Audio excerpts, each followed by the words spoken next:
ఈ వీడియోలో టొమాటోతో ఒక మంచి గ్రేవీని అయితే ప్రిపేర్ చేయబోతున్నానండి. ఇవేంటో లెట్స్ స్టార్ట్. మనం ఏం చేస్తామంటే నీళ్ళు అనేది కాగబెట్టుకోవాలంటే నీళ్ళు కాగబెట్టుకొని మనం ఎన్ని అయితే సోయాబీన్స్ తీసుకోవాలనుకుంటున్నామో అన్ని తీసుకొని మిల్లీ మేకర్స్ ఈ వాటర్లో వేయాలి. వేడి వాటర్లో 5 మినిట్స్.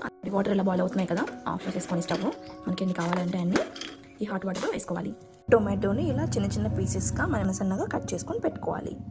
ఆయిల్ హీట్ అయిన తర్వాత ఉల్లిపాయలు అనేది త్వరగా వేయాలి అంటే కొంచెం ఉప్పు వేసుకోండి. తర్వాత ఒక స్పూన్ ఆవాలు, కొంచెం జీలకర్ర, పసుపు, అల్లం వెల్లుల్లి వేసుకున్న టొమాటోలు. ఈ సోయాబీన్స్ని హాట్ వాటర్ నుంచి ఇలా మొత్తం వాటర్ని పిండుకొని పక్కన పెట్టుకోవాలి.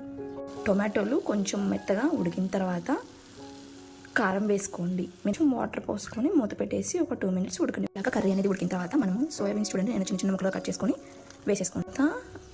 ఉప్పు చూసుకొని కొంచెం సరిపోకపోతే కొద్దిగా వేసుకొని తర్వాత కొంచెం ముక్కలు మునిగే విధంగా నీళ్ళు పోసుకొని ఒక 10 నిమిషాలు ఉడికించండి.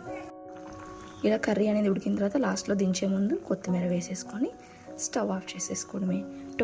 సో ఫైనల్గా tomato with meal maker curry అనేది రెడీ.